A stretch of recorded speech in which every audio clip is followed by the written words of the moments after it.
Hi, I'm Dr. Hackey Reitman. Welcome to another episode of Exploring Different Brains. And today we're so lucky to have Matt Anderson with us because Matt is going to tell you all about Pride Industries and his unique concepts and what he's doing. Matt, welcome. Hello. Thanks for having us here today. Hey, Matt, why don't you give us a proper introduction of yourself because I messed it up. Yeah, well, I usually like to say and share, I'm new to this industry. I'm new to this world. I grew up in the mattress world. So while I was in college, I was a biology major, planned on going to physical therapy school, and got a job at a company called Sleep Train delivering mattresses. And I fell in love with the three things about that company. The owner was an unbelievable person, had a great culture. We did a ton for foster youth, so that was really why we existed. We gave a lot back to charity. And three, we were an ESOP, so it was an employee stock ownership program. And everything about the company, the better the company did, the more the better the employees did because they all had stock in the company. So just a great place to work. And while I was there, I got to run learning and development, talent acquisition, functions of total rewards, and then did a lot with our acquisitions. And it was a great career, loved working there. We ultimately sold the mattress firm, which was a good thing because all the employees got their retirement benefits all cashed out to them in retirement accounts. So people that never saved a dime had a lot of money put in their account. And our Ticket to Dream Foundation that we were really big with foster youth went from being just on the West Coast to being a national chain because Mattress Firm expanded it. My friend, the owner, he still runs it today, helps foster youth all across the country. He partners with Mattress Firm, Famous Footwear, and also Fox Sports. So it's really turned into a big deal, does a lot of good. Uh, I stayed with Mattress Firm for about 4 years, and I got tired of having an office in Houston and New York and didn't feel quite as connected to the mission as I did when I was with Sleep Train. And so I left that organization when the opportunity came. And I just knew I wanted to find a company where I felt like it was a good purpose, a good mission, make the world a better place. And it turns out that Pride Industries is 5 minutes from my house. I didn't know a lot about it. I didn't know a lot about the industry. So I joined Pride almost 4 years ago and haven't looked back. I love working here. It's a great organization. We do a lot of good. That's great. I tell our interns and everyone, don't buy society's big lie that having a good time and working hard are mutually exclusive. And that if you can find something you love doing that you're good at doing or want to be good at doing, and you can make a good living and help other people, you made it. You don't have to work a day in your life. And Yeah, look at you, you're living the dream. yeah. I always say I'm one of the luckiest people at Pride. That's great. Um, Tell us about what Pride is about. So our mission is to create employment for people with disabilities. The company started in a basement of a church 55 years ago. A couple of parents who had kids with some developmental disabilities just wanted them to have like the power of purpose, a paycheck, and a job, and they started a nonprofit. And about 30 years ago, this great guy, I call him Ziggy, Mike Ziegler, came to the organization. And he had this dream of instead of relying on donations and charity to run, that if he turned it into, good business products, good services, that, someday they could employ 1,000 people. And that's what Pride grew into. So today we do manufacturing, we make medical devices. So we have electronics manufacturing. There's 250 employees there, and over 100 of them have a disability, doing all kinds of different roles in that manufacturing plant. We do logistics, so like supply chain, with any HP printer part that's shipped anywhere in US, Canada, or Mexico comes out of our warehouse. We do a lot of facilities, so anything from custodial to water treatment plants, everything it takes to run a building, electrical, HVAC, a lot of trades jobs. And we do that all across the country with our facility contracts. All in all, we have those three lines of businesses and the new one we're starting, which is Inclusive Talent Solutions. But I was just amazed when I toured the company and I heard we did grounds. I pictured lawnmowers and blowers, and I go out to NASA and there's a guy mowing the lawns, but it's a 30-foot tractor, that's mowing 30 feet at a time. And I heard facilities, and I pictured nothing but custodial. And you see some of these trades, these good-paying roles that we have people into, really a good living wage, which was impressive to see as I went around the country. And so today there's 6,000 employees, and 4,000 of them have a disability. And Wow. so, yeah, The employees Do they work for Pride and are contracted out, or how does that work? Yeah, so a lot of times we get contracts and then we are the employer of record Got on all of those. And that those are all of our business contracts. We also have a huge employment service department as well. So where we're providing services to help people get employment. And in that case, we have over 300 employment partners in Northern California alone, where we're helping people to get different types of jobs at all different levels. So we also help placement in the community. Uh, yeah, and we have a How do- transportation department as well. And how has COVID affected you? There's two ways to look at how it affected us. One would be for the services we're providing, really why we exist, our mission. Um, Unfortunately, there are a lot of people who we were providing services to and helping to get employment were mandated to stay home because they were high risk. And that was very unfortunate for us because we're about getting them to work, getting them out of the house, making sure they loved coming to work. A lot of times that's their favorite place to be. Everybody at Pride is competitive, integrated employment, making over minimum wage, so it's a good environment. And what we found though is we had to pivot. So with that group, we went to a lot of virtual services, a lot of training provided to people virtually. You saw a lot of growth out of people having to use virtual services, some of the ones that needed the most support. Our transportation fleet went from giving people rides to work to maybe giving them a ride to be the one thing they got out of their house that week was to maybe just go do a tour in a van by themselves in that van, but get out of the house and go just see some things. So that part of our organization really had to pivot and shift, which is interesting. I know a lot of organizations really struggled. So we just some great people there had some good ideas, and then a lot of our businesses were essential functions. So that really became about how do we keep everybody safe, and keep them employed and keep those things happening. To keep making medical devices or to keep courthouses clean that we're staying open, keep military bases running, all of those types of things. Now, does someone have to be local for you to take them on? So we will do contracts with Pride. And then the thing I haven't talked much about is inclusive talent solutions. And that's where we're really helping to place. That's kind of our new business line. It's an idea that started. We have a program for training. It's called our Next Generation Leadership Program.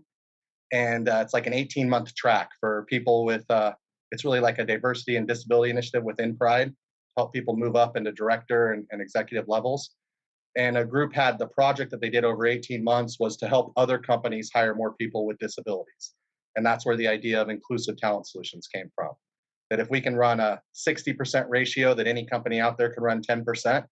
And so we really set it up like a staffing company. So it's an easy mechanism. A lot of Fortune 500 companies use, they might use direct placement or attempt to hire or retain search. But there's not many staffing companies that prioritize hiring people with disabilities. And so that's how our model works is if they partner with us, we're going to prioritize hiring people with disabilities and basically operate like a staffing company. We also have a lot of training and supports available, and that training's through two lenses. So support for the company on how to have a more inclusive environment, whether it's training for the front line, for HR, for managers. And then we also access training for employees to be successful or supports and coaching they need once they're in those roles. So if a company hires you to get you staff, then Yeah, you don't abandon them. You help them. You hold their hand. You take them yeah, through all the paces. You make sure they know. yeah, because we want to make sure we're putting people in an inclusive environment and that they get a job, and then there's positive outcomes and career advancement after that. And you work with all different size companies. With inclusive talent solutions, we really try to work with large organizations. So right now we're in, we just started this, right? So this idea came about 18 months ago. We hired a team of people to put it together. Some that have hired some amazing people. Dan Robin, who was he started the program inside of Amazon, their global disability program. So he's on our team. We got a consultant that worked at Ronstadt, a high-level staffing company, to help us out. Some recruiters, some really good people in the learning development space, some that understand company side and some that understand more the rehabilitation side, and started putting our programs together. So today we're in Chicago, Charlotte, we're in all cities in California, we're in Portland and Seattle. And then we'll be in Florida and Texas and New Jersey in the next few months as well. And Wow. usually we work with a company. who's thinking of at least like 100 labor orders a year. If we're going to do a model where we're helping the staff and provide support and make sure somebody's there, we call them an employment success manager that works in that market and is on location to help make sure that it's going well. Now, your disabilities or Yeah, differences yeah. or differently abled individuals, they span all different types of individuals. It's not just one type of difference. Is that a correct statement? Yeah, so Pride has always been all disabilities, right? Like neurodiverse. We have a lot of people that might have a hearing impairment, a visual impairment. I think we have it's a large number, 6 or 7 interpreters at one site out at Fort Bliss that can do sign language. So it's this full spectrum of disabilities, right? So it could be mental health, could be some sort of chronic illness. So we don't specialize in any one. And a lot of times we'll partner with somebody who does specialize where needed to help make sure we're providing the right supports if we don't have it ourselves. The inclusive talent solutions model, we prioritize. So I'll give you an example of how it works. Is in a city like Chicago, if we're going to try and hire 100 people a year, we'll probably shoot to have our first priority is to hire some people that might need support employment. Those that need help the most. That's why we exist as an organization. It's why we were started. And then we would open it up to all disabilities that we're going to try to source people for that. If we can't fill the jobs with all disabilities, we also work with other barrier groups in that area. We define barrier like WIOA. And then if I can't fill all the jobs with those groups, at the end, we'll use traditional methods to also place. We want to make sure we always fill the customer's needs, but we're going to prioritize increasing the number of people they hire with disabilities as the top priority. We ended up involved trying to figure out, to straighten out, which you can't do, this whole SSDI conundrum. Yeah. And the whole counterintuitive and counterproductive way. So, for instance, one of our interns who's out in California says, look, if I try to get this job and I fail at it, I can't reapply for I lose my benefits. 5 years. 5 years Yeah. ago, I can't do it. So why am I going to gamble on getting a job? What's been your experience with this, and what thoughts do you have on that? That is there. So I'm totally new, like I said, to this world. And as fresh eyes coming in, there's lots of things that I see and I'm like, that just doesn't make any sense, right?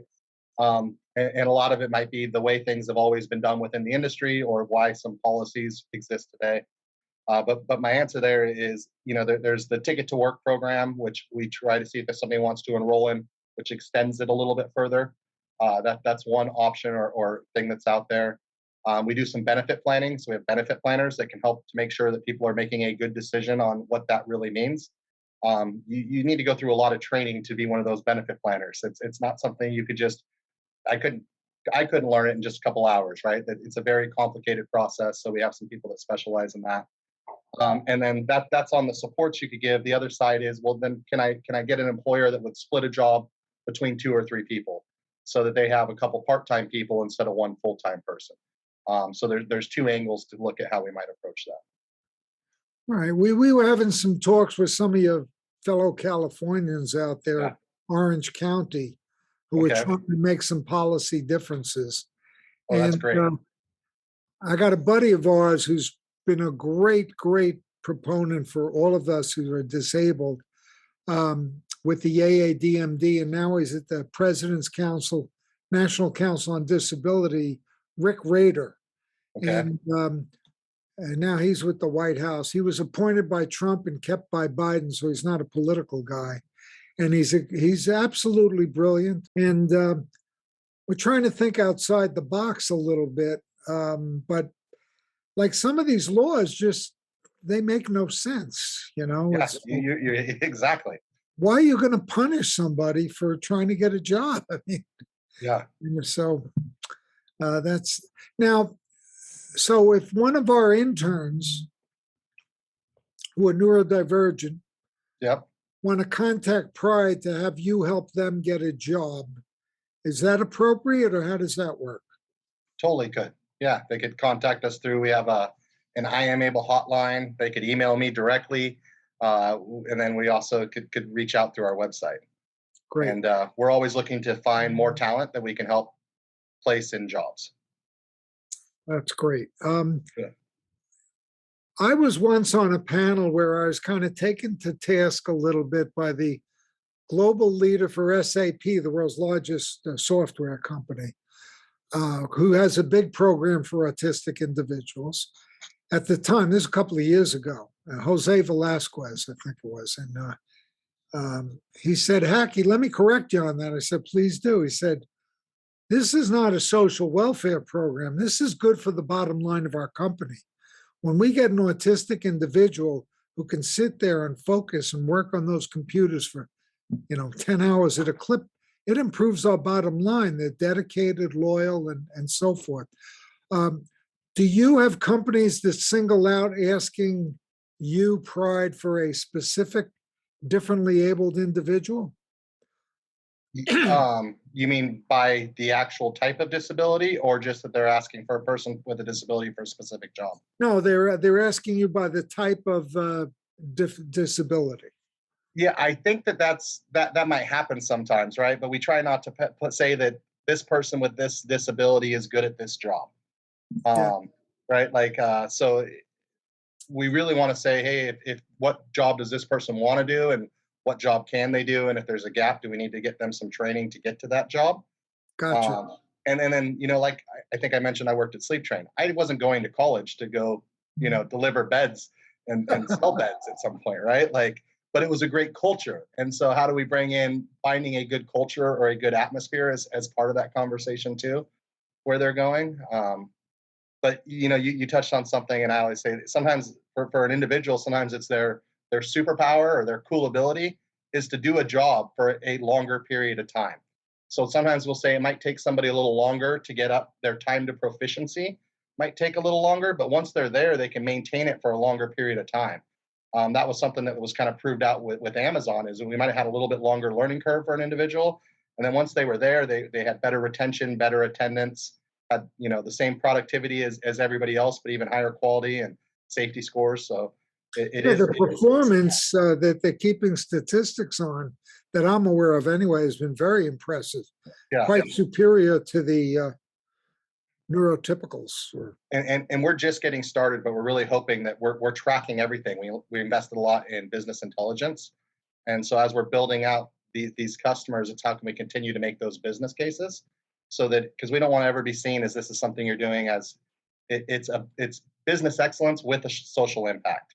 We don't want it to be seen like a charity. We want this to be a good business decision as why you're doing it, because we think that's how you do much more of it.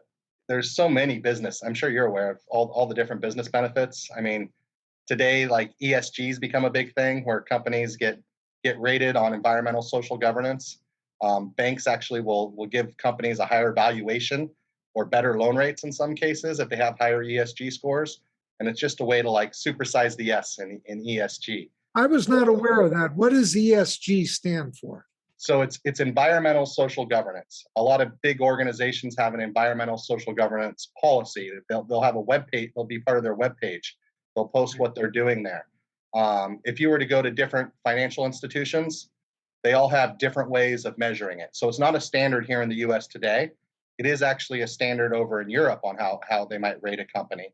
But today, different institutions do it through different lenses and have different ways of keeping score. So Charles Schwab might be different than Merrill Lynch on how they rate companies for ESG. But within the social part of that is where diversity and inclusion sits. And that's where it's something that, you start getting the C-suites to be paying more attention to it too, and have that as part of their drive. And that's one of the benefits. That's good. That's really good stuff. What do you see as the challenge for human resource departments to get them on board with this?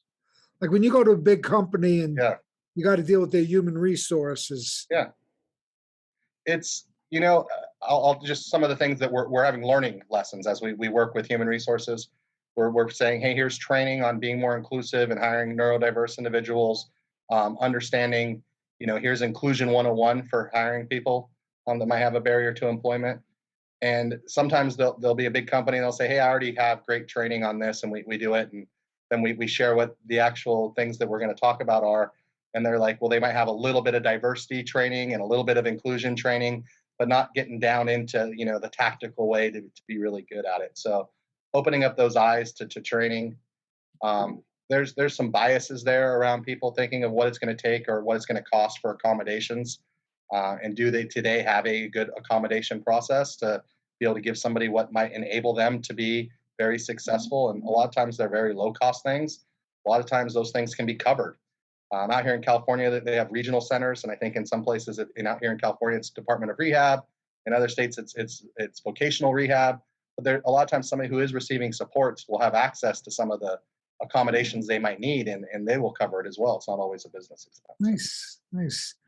Can you walk us through like what you might do with an individual when you're identifying the right job for them and how you get that job for them? Like kind of an example walk through. Yeah, and it would really depend on where they're what talent pool they're coming through. What we kind of start to set up a network of partners in an area. So, like in a city, for example, like Charlotte, there's 70 different organizations that kind of qualify for disabilities or barriers, and some of them specialize more in autism, or some of them might specialize in all disabilities. And so, as they're sending us people, what we're looking for is the combination of is can they do the job with some sort of accommodation or support system, and then can we make sure to have that support available. So we're trying to look at both what the environment's like. So if we're placing somebody, what's this job like, and is that an environment that they'd want to go into? Do they want to talk to the public or not talk to the public? And there could be several different examples of that, and I'm definitely not the expert on that, right? So we have like an employment success manager who's there, and they're talking to their local experts from all these different agencies and partners that we're creating, and saying what's this person's individual plan, and then does that plan fit in with the jobs that we have, and can we make sure we provide the supports they need to be successful there? It's definitely not I can't do a little matrix, right? Like, and say, Yeah, it's hey, not this one goes here. It's not. Here's what I figured out. It's not easy. It's complicated. And if it was easy, somebody would have figured it out by now, and we wouldn't have this huge unemployment rate. And if we're really going to impact the unemployment rate, you got to take on some really complex and challenging things. it's not a cookbook, not a cookbook. Yeah. Can you share a success story with us? Yeah, I could think of a few different, examples of, we're placing and maybe placing somebody in an entry logistics role, and then they move in. Next thing you know, they've got promoted to a supervisor or a learning coordinator. Uh, Pride has an employee who's been at McDonald's for 33 years here in Sacramento. Uh, we have employees that maybe got started in doing kitting and then got trained for doing soldering, and then we're placing chips on circuit boards on Pride contracts. Other places we've placed, our success is, hey, maybe they were our employee for 90 days because in that staffing model, and it's a success every time they convert and they become an employee at that site. And then the next goal is, can we help them to, let's maintain that job, but also can we help them to advance? Uh, Wow. Currently, we have some people who maybe have been custodians for years at Pride, right? Like they've done the same job for a long time. And so one of the things that the industries we focus on is healthcare, because I can get you a job as an environmental technician, and you go from making minimum wage to $20 to $28 an hour. And so can we take some of our custodians that want to continue to advance and grow and train them on environmental technician classes, and then place them in those jobs and have success at those ones as well? So that's something Pride's been doing for years. We have a couple contracts at hospitals, and then now we've gotten contracts for doing placements through Inclusive Talent Solutions with a hospital here locally as well. Wow. Now, how many employees do you have to run the whole thing? And in Inclusive Talent Solutions, or all of Pride? No, just in other words, for lack of a better term, I'll say in your administrative end, who get the jobs for people, but are part of the, well, I guess Yes. it's all the same thing, really. Yeah. So, in the ITS, in all of Pride, like, so in our rehab services division, there's over 300 FTEs whose jobs are either job coaching, job support, case management, helping them to get them jobs. And in Inclusive Talent Solutions, it kind of scales with our customers. So in every market, we'll have an employment success manager, and then we'll either layer in job coaches as well, or partner with somebody who has job coaches in that market to provide that type of training and support. Uh, Administratively, we definitely have a decent number of employees as an organization to keep it all going.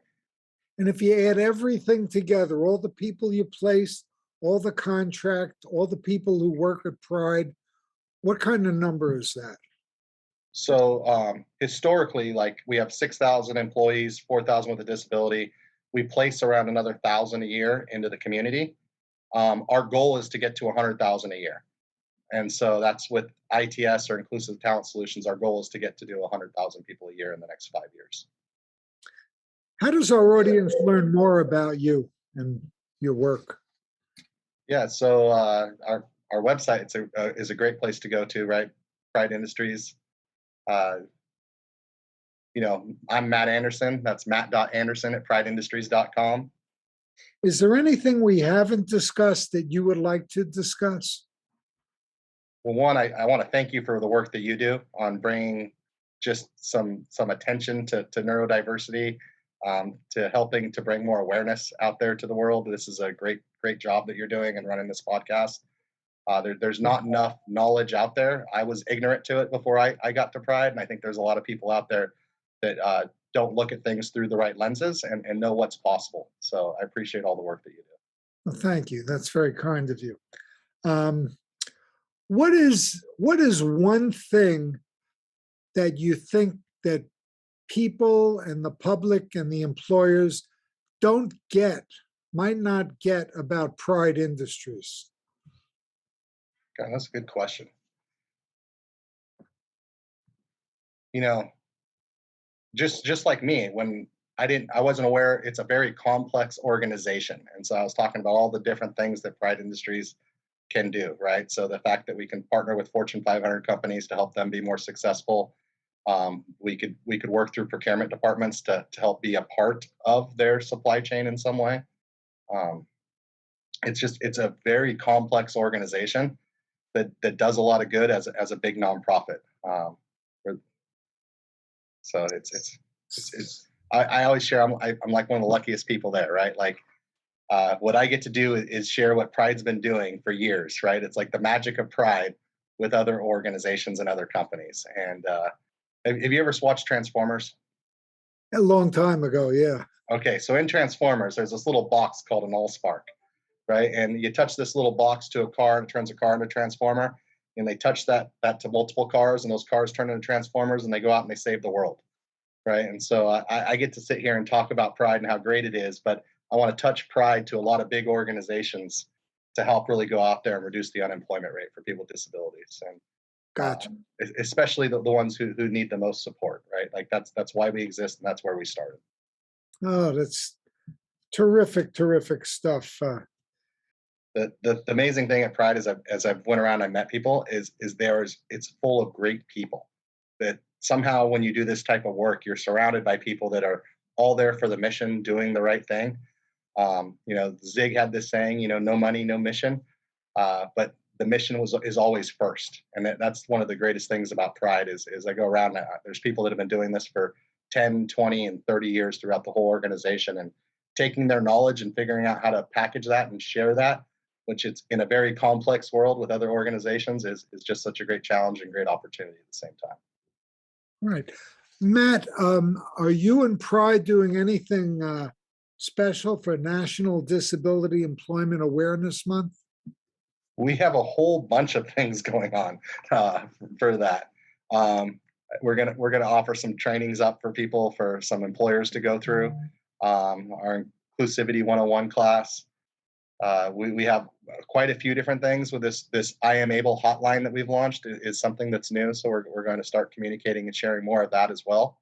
Um, from a personal experience, that I Am Able, I sometimes will teach some classes at Sac State, and almost every time I go and I teach one of those courses, and it's like a continued ed class, so that's just a couple sessions. I'll have somebody in that class that finds out I work at Pride and asks me how do they get support or help for somebody, and they have a brother, a sister, a kid, a cousin, somebody in their family that they didn't know that some of these supports exist, and it's just amazing to me, right? That there's not more knowledge of how do I connect to those supports that every state offers, and how to connect to them and how to get those supports. Matt Anderson, what is one thing you wish that every employer knew about the potential of differently abled employees? The one thing that I wish everybody knew is that they can have a huge impact and that it's a good business decision. They're going to help and have better retention, better attendance, and be just as capable as everybody else. Well, Matt Anderson, Pride Industries, thank you so much for spending time with us, enlightening us. And say once more the website so people can go to it. Yeah, prideindustries.com. That's great. Matt, I hope you'll come back again real soon. It's been a pleasure having you here. Thank you so much. Thank you very much. I appreciate it.